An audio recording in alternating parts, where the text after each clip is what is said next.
Welcome, welcome, welcome. You're tuning into the Lead to Excel podcast, the hub where science meets leadership and transformation begins. I'm your host, Maureen Chiana, founder of the Mindsight Academy, a trailblazer in the world of neuro leadership. I'm an executive neuro coach, leadership transformer, and a neuroscience enthusiast dedicated to empowering leaders, entrepreneurs, and change makers like you. Every week, we delve into the heart of neuroscience to discover how you can unleash your potential, master your brain, manage emotions, yours and others, alter behaviors, and exceed expectations. We are here to help you, not just to survive, but thrive and flourish in the fast-paced world around us. We're about to kick off another high-impact episode today, diving into a topic that is powerful, intriguing, and has the potential to shift your leadership journey. So, my friends, it's time to put on your thinking caps, grab your favorite beverage, and get comfortable. It's time to elevate your leadership to excel and soar higher. Let's dive right in. I am so thrilled to be back again with another episode of Lead to Excel podcast, and I have a fantastic, amazing friend, and I'd love to really call her a friend because she has become a dear friend of mine who lives in the other side of the world from me in Seattle in the US. It's so good to have you on this podcast, Cheale Villa. Thank you. I'm so happy to be. Did I pronounce your name correctly? Oh, yes. Yes. Oh, awesome. Awesome. It's really great to have you on this podcast. So I'm just going to get you to please introduce yourself to us and just tell us what you do. I have had a branding, marketing, and design company for the past 25 years. And a few years ago, I was inspired out of my own transformational work to get coached training, which actually even was inspired out of my work I did with branding with clients. There was always a certain amount of mindset work that came out of that.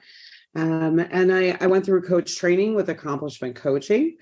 And from that journey, I ended up developing a second company called Core Ethos, which is really focusing on people leading their life from wholeness, because that was really reflective of my own journey of discovering my own wholeness was there all the time. It was just covered up by a bunch of stories and fears and all that fun stuff. So I am a serial entrepreneur officially because I have both businesses and launching some programs outside of that, as well as I am a mother of a college-age girl who is studying neuroscience, and then as well as my husband. And we're here in Seattle with our pet zoo. Oh, no, thanks so much for that. So I want to take us back to before you actually got into branding. What was your background? What were you doing, and how did you go into setting up a branding and marketing company? Well, that is an interesting story right there. I was raised in the restaurant business. So my father, I had a dream to own restaurants. And, when you're in the restaurant business as a family, you're in it. It's part of your life, your conversation at the dinner table. I was working, cleaning dishes and stuff in the kitchen when I was even say in sixth grade. Not like regularly, but you would jump in and being the oldest child, you could do things and get a job a lot earlier. But my father really inspired that entrepreneurial spirit in me to create something of my own. And I really never felt like I was set up to work for somebody else. That life never appealed to me. And I loved the freedom and the flexibility my father had. Even though he had to work a lot of hours, which, the restaurant business is a very hard industry. He managed to open 3 restaurants. He was in business for 40 years, and that is unheard of with a privately owned restaurant. So he knew what he was doing. And honestly, even though I had a completely separate type of business, it really, he was really my best mentor. Because at the end of the day, business is business, and there's always those key things that you need to be concerned with. But yeah, from there, when I went into college, I knew that I wanted to be a graphic designer, but I knew I wanted to own my own studio. And the benefit to where I went to school was a lot of my teachers had their own businesses, or at least they worked as freelancers. So I named my company Visual Caffeine in the computer lab in college. I tapped my instructors all the time for information on how do you get clients? How do you do this? How do you do that? And then when I got out of college, I worked for a few years, 2 years for a manufacturing company. And then I was just like, okay, this is the moment. This is the time. I'm going to start my business. And I did. And it was around the website boom. And that ended up being a majority of my initial business. Was I knew how to build websites that weren't hideous. And this is 1998. So, the initial websites were quite hideous.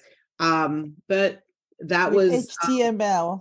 Yes, with HTML, and I coded them all. And that was actually self-taught. I never learned how to do that in school. I just was an artist, but also was a bit of a nerd with coding. So it was an easy thing to pick up.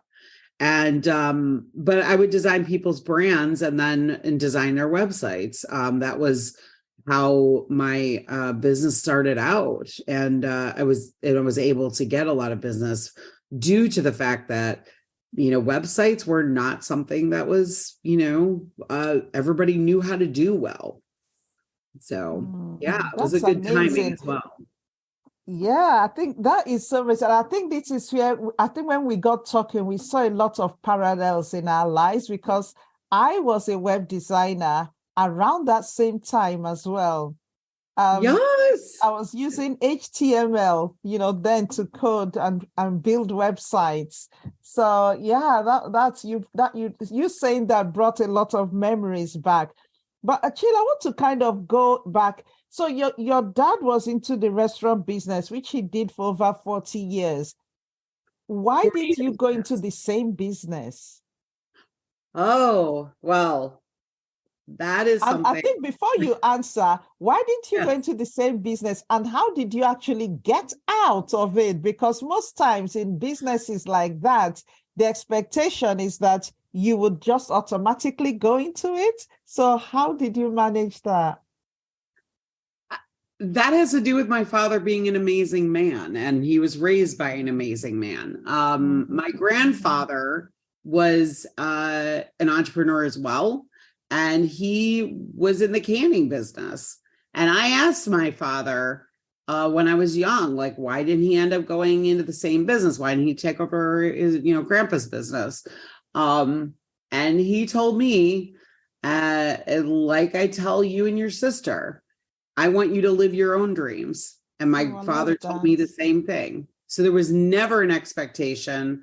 And actually, he even told us that even if we wanted to, he wouldn't let us, because he would never want that to be, there be kind of this hidden drive to like want to please him or something by taking it over. So yeah, we weren't even allowed to.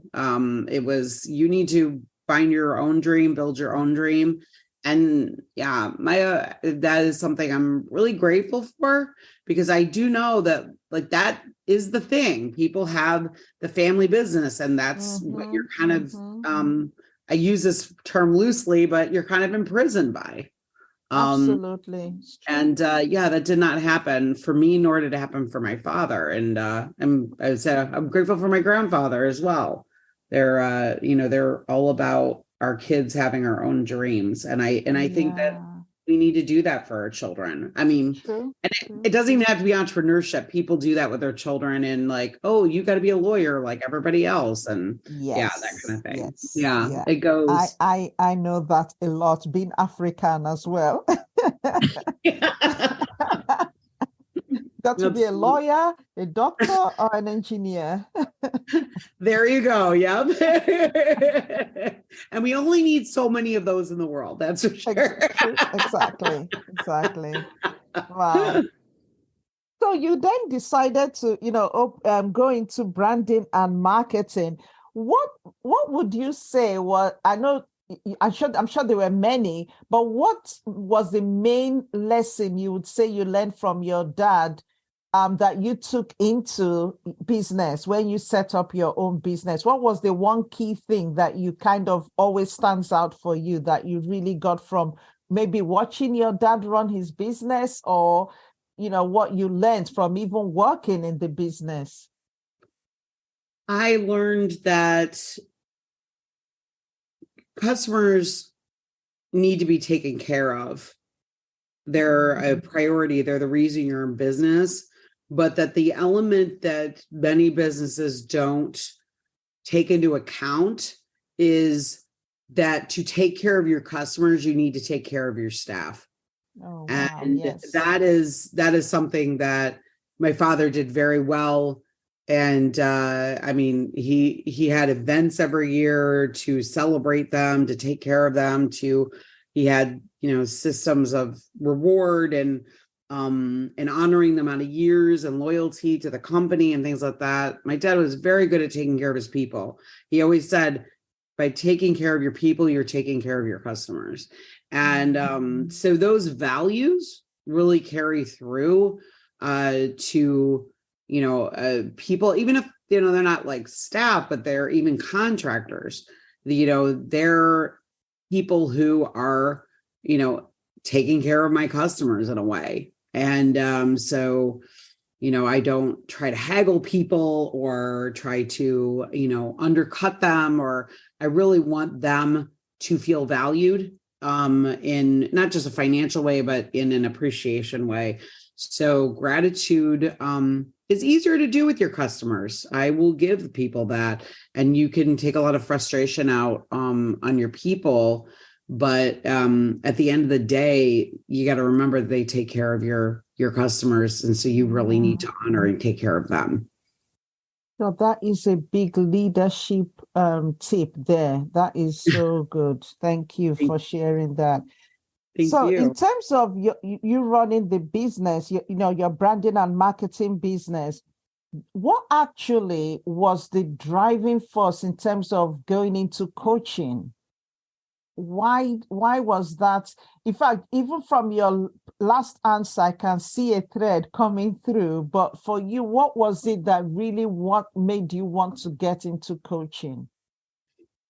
I feel like in business, when you're thinking of services or you're thinking of that next product, from even from a marketing perspective, the best place to learn what that product or service is from your customers. And it's not always directly asking them, but it's really paying attention to them.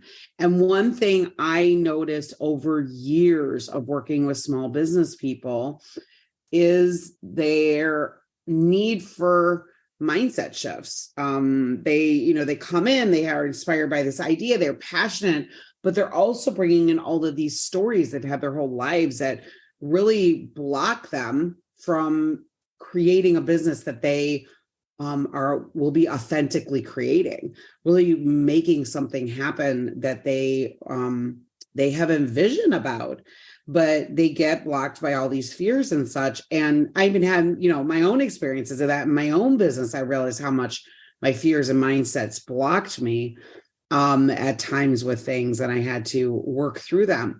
But where I noticed this most was in the branding process, because I have a very extensive branding process where it's a lot of conversation. It's a lot of really making sure that they're coming from a place that is truly authentic to them, and they're coming from that internal place. They're not coming from this place of, this is what my competitor does, or this is what they do. And that's the place that typically a lot of branding companies will be like, okay, what brands do you like? What, blah, blah, blah. And they're answering a lot of questions, and they're really speaking from what I call clone club. And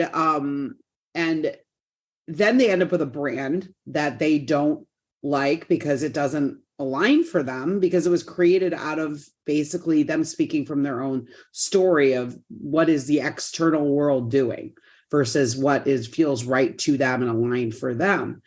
But I say this in a long way, my apologies for that, but I say this with saying that is what inspired me, because it wasn't just in the branding that they were being hindered from. It was in the growth of their company. So we did a lot of mindset work through that branding that kind of chipped away at some things to help them move forward in a more powerful way. But then I thought, like, they really have other, a much wider place of growth, of creating new relationships with their survival mechanisms, and that could really help them expand and grow and make their business happen the way they truly want it to. And by seeing that and looking at my customers, that was something that super inspired me, because not only watching it with them, but experiencing it myself, because over years I had coaches on and off, and I noticed like how much, when I got things out of the way, how much my business was able to move forward. And so kind of long story short right there. Yeah, no, but that's interesting. That's what you've explained is really good. I like the way you explained it, because it's so true that a lot of times when people think of branding, branding their business, a lot of branding companies don't actually go that deep. And what you're saying is that you actually get people to truly look inwards quite deep. And that is where a lot of people don't want to do. But doing that actually makes them understand themselves and answer the question about why they truly want to set up a business or even grow the business. So I think that is so powerful and important. You did touch on the fact that you've gone through some fears yourself in terms of running your business. I don't know whether it's maybe when you were growing the business or in the business, but can you give us an example of how, times that you've really been fearful about doing things and how you managed to navigate through that? Yeah. So anyone who knows me knows that I love my clients and I want like so much for them. And I have a real intense passion towards that. But one of the things that would be crippling at times is if, something happened with the client, things didn't go the way I wanted it, thought it was going to go, or, they maybe like something wasn't landing for them. It could be even like things that are not even out of the ordinary. Like obviously not everything is going to land, and that's part of the process.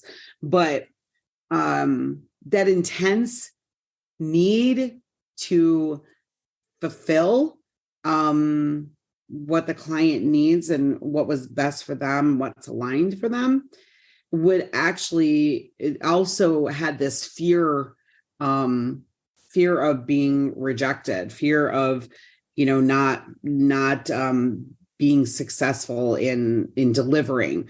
And at times that would cause me to have, anxiety attacks, or I would spiral, or, the littlest thing that somebody else might not even like blink at, I would be like, oh my gosh. And I would spiral and it would be this place of like, oh my gosh, I'm going to go to business. I'm like, this is, blah, blah. And all it was like, oh, a logo didn't land for a client or something. Yeah. But I would get myself so worked up. But and that is something that it took a long time for me to have processes of really, peeling a lot of that away. And when I finally got to the deepest part of it, because How did you get there though? How did you get to that deepest part? it was working with an ontological coach, which is why I went and got trained as an ontological coach. Right. Yeah. Okay. And Yeah. it was really understanding, Mm-hmm. like I talked about before, understanding my survival mechanisms. Mm-hmm. And it was my own journey of transformation with an ontological coach that like really got to that deeper part. And I was like, wow, this style of coaching, it reminded me so much of how I already like work with people with their branding. And like you Yeah. said, like diving deep. And what that I will say, the one thing that was really powerful into getting deeper is understanding my overwhelm cycle, because Mm-hmm. basically those trigger that thing would happen when I was massively overwhelmed. So I was already getting myself to a place that was, built up with a lot of different things. So then this one little thing would happen, I would trigger and I would spiral. But it was understanding like I need to create more space in my schedule, more space for myself. I needed to, create a very loving relationship with myself. Mm-hmm. It was a lot of different pieces. It wasn't just one thing. But what happens when I did that overwhelm cycle was it opened that Pandora's box of understanding the deeper parts of what was going on with me and what I was allowing and not allowing in my life. I was not allowing me to be able to put myself first and love myself, but I was allowing me to have no boundaries with anybody. Mm-hmm. So creating boundaries and developing a deep, loving relationship with myself, where I would say, if you had to say the key things, those were humongous. And that kind of took care of the power that fears and the fears and the triggers and all the things that were attached The to that. anxiety attacks. Yeah. That was the Yeah. healing.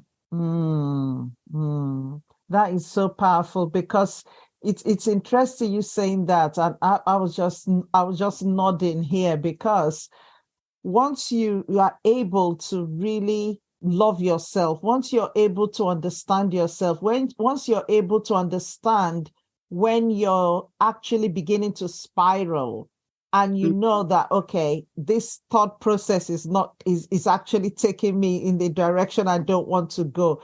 Just being able to understand that and knowing how to put a stop to it is so powerful. And like you said, once you are able to put things in place, then it takes care of the rest, because fears and anxiety, all those are symptoms of the deeper issue. So that is so good. So in terms of what you do now with coaching, who do you work with typically? In coaching, I'm actually working with not only entrepreneurs, but leaders in corporations. Through the training program, I really fell in love with working with female leaders in general. And so I did a workshop with the London Stock Exchange, and worked with some female leaders there, and have now worked with some of them directly, as well as entrepreneurs. So now I'm collaborating with some other coaches that I'm close with, and we're developing some programs to not only work with female leaders outside of the companies, but actually coming to the companies with these specific programs that we find really putting in some unique pieces that we're not seeing in other programs that are being proposed to corporations. We're kind of trying to come out of the box in that. So yeah, and then I'm currently working to fill some spots in some group coaching because I really love the group coaching. It kind of has that same thing with the workshop where you're creating a community of support. It's not just the coaches in the situation that's giving the support, but the women supporting each other is so beautiful. And I feel like group coaching really brings that as well. So when you work with, for example, female clients, how do you work with them? Because you've talked about running workshops and coaching. So typically, how does it work? If someone is coming to you, what would the journey kind of be like? So it's if someone came to me and they were interested in working with me, we would have some conversation because I think it's important that a coach and a client are able to equally vet each other and see if the relationship is really going to be powerful. Because yes, there's a lot of coaches out there, but we're only meant to work with certain people. They're going to be the best people for us. And it's in that relationship that you can create the most powerful shifts. And it's a partnership. So I have initial conversations with clients. Then we have a follow-up conversation, and that's really to feel out, if it feels like a good match. And then going into what is going to be the best support for them. And it could be just one-on-one. It could be one-on-one in group coaching. It could be a group coaching scenario. So I really like to make sure that is customized. As far as the workshops go, I kind of see that as almost a separate entity in the sense that we're more going to organizations with those workshops. We may be putting them on outside of organizations with the certain collaborations I'm doing. We're looking at doing that. But that's also where we can, for both of my collaborators, we can also find one-on-one clients or group coaching clients for our businesses as well. So that's where, we can connect. Yeah. So if a company is listening to you now and what kind of programs will you typically go and run in a company? Just some examples. Yeah. So we're really focusing on finding ways for leaders to stay out of overwhelm, really breaking some of those cycles, making sure that they are able to. The one we did with London Stock Exchange had to do with the change, that a lot of changes going on, and so it was be able to show up in your greatness through changes all around, because we have a lot of changes going on in our society. We have, companies have a lot of changes. So that was the focus of that one. Dealing with imposter syndrome. We have a workshop for that. But all of these workshops are based on ontological coaching, which is focusing on your being over your doing. It's about the place you're choosing from. Am I choosing from fear, or am I choosing from my authentic self? And so we style all the workshops around that. Right. Okay. So I just in terms of what you're doing now, because like we said, you're a serial entrepreneur, you're running the branding business, you're running the coaching business. How do you manage running both of these at the same time? Well, that's called having an amazing team to dictate to, not dictate to delegate. Thank you. My gosh, I couldn't think of the word. Delegate. So delegating, really delegating to people's strengths. And honestly, I will say I am not spending time anymore on things that I don't like doing. Oh, I love that. And that is where I feel like, and I've recently put on my profile on my Instagram, is living a life that you don't need a break from, because I feel like that is where my life has gotten. I've created so much space in my life away from the things that I don't want to spend time on. And I am focused on where my time is spent is where I want to spend it. And then I have I have team to take care of the other things. So that's a really amazing place to be. And that has also allowed me, because of all that space, has allowed me to not only run my 2 businesses, be involved where I want to be involved, and spend the time where I want to spend. I've continued in a leadership program with the coaching company I got trained with. So I'm in their leadership program. So I'm one of their program coaches. So I'm involved in now the training of future coaches. I'm on the board of ICF in Washington. What's ICF? Which is the International Coaching Federation, right, which is where I got my PCC certification. And then I'm also writing a book. So it's like, and I have to say, if you would have told me 3 years ago, that I would be managing all those things and still feel spacious and not overwhelmed, I would tell you a liar. I wouldn't even think that was possible. But that is the power of really doing the work and always being in the work with yourself. Because I think that it's not something that ever is ending. There's never an end point where the work is done. You just continue to do the work so you can go and rise to a higher gradient. I love that. I love that. And that is a good way to come to the end of this podcast. So, to round this up, I know what you just said at the end is so powerful, but is there any other word of wisdom that you want to give our listeners to take away, that they can take away as well?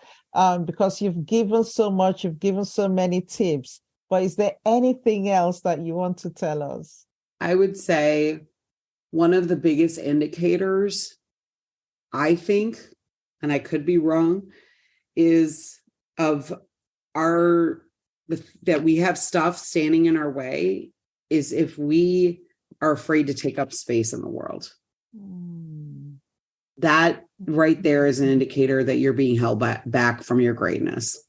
So how would someone that feels that or is in that situation, how would they take up that space? What can they do to take up that space? To me, that is the place that you go is to that self-love, that falling in love with yourself, because at the end of the day, it doesn't matter what fears you have, what survival mechanisms you have. You are whole, you are enough, and you were perfectly created for a purpose in this world. And you can either choose the path of going towards that purpose, or you can choose to stay comfortable. And I know this sounds weird, comfortable in your fears and survival mechanisms, but that is where we sit most of our lives. We stay comfortable in that. And it sounds horrible when you put the word fear with it, but when you really think about it, that's what holds us back. That's what keeps us from taking up space. But when you realize that that I have all the answers about myself truly inside of me, I am whole and I have enough and I am enough. When you realize that, taking space up in the world is not a problem. You are no longer worry about what the external world thinks. You know that you need to do this, or you need to be that, or you need to take up that space because you have a purpose you're living, and that's the passion that's driving you. I am enough. Yes, I love that. I am enough. And there's something else that you said that I just want to emphasize: choice. We choose, so we are I always say that it's our responsibility. It's a responsibility to choose. And whichever way we decide to go, will, the results, will come from there. So the results are really coming from the decisions we make, the choices we make. I love Yes. that. Yeah. Yeah, Oh, wow. because unfortunately we choose usually the fear. We choose Yes. stories. Yeah. Yeah. And Because it's I will say easier. that I've had that moment. I've had those moments. I'm sorry, I interrupted you. No, I go on. literally, I was just gonna say, I've had that moment, I've had many of those moments where I became, because of the work I've been doing on myself, I became so aware of that choice that, okay, where I'm at right now is I'm actually choosing to listen to a story that was a lie told to me many years ago that has stuck with me or was protecting me for some reason back when I was a kid. I'm so aware of me choosing that story and going, wait a minute, no, I'm going to choose this instead. And how powerful that is to get to that self-awareness and know that you are literally making that choice. Because right now most people are in a numb state where they think that this is just the way life is. That's right. Yeah. Yeah. And you see, I know we're kind of just continuing, but I think this is so important because you see, that choice, deciding what you want to do comes back to what you said originally, loving yourself. Because when you love yourself, you want to make the right choice and the best choice for yourself.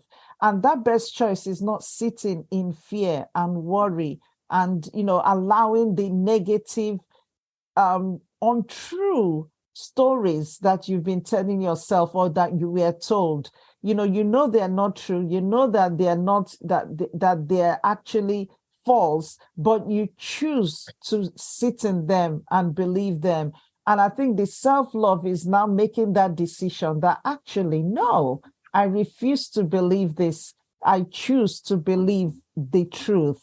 And that is that, I am enough. Mm-hmm. I am enough. Oh, wow. Jill, thank you so very much. Thank It's you. just been a joy listening to you and, you just sharing with us and going deep with us, making us really reflect on ourselves. Thank you so much for coming onto this podcast. Really appreciate you. Oh, thank you for having me. This has been amazing. I love the conversation. So thank you for your amazing questions. We've gotten to the end of another enlightening episode of Lead to Excel podcast. Thank you for spending your valuable time with us today, diving deep into the intriguing world of neuroscience and leadership. Remember, the journey to personal and professional excellence is not a sprint, it's a marathon. And every step, no matter how small, brings you closer to your goals. If you found value in our conversation today and it sparked insights or even questions, I invite you to share your thoughts with us. Join our community on the Mindsight Academy. It's called Limitless Leaders Community, where we continue the conversation and share valuable resources to help you lead and excel. Please also consider leaving us a review on Apple Podcasts, Spotify, or wherever you listen to your podcasts. Your feedback not only helps us improve, but it also helps others find our show. Sharing is caring after all. Lastly, don't forget to hit that subscribe button so you never miss an episode.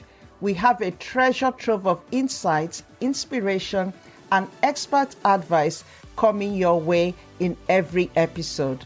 And trust me, you won't want to miss a single one.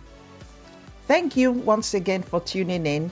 Until next time, this is Maureen Chiana, reminding you to keep exploring, keep learning, and keep leading to excel. Stay safe, stay motivated, and let's live a life of no limitations. Because after all, you are limitless.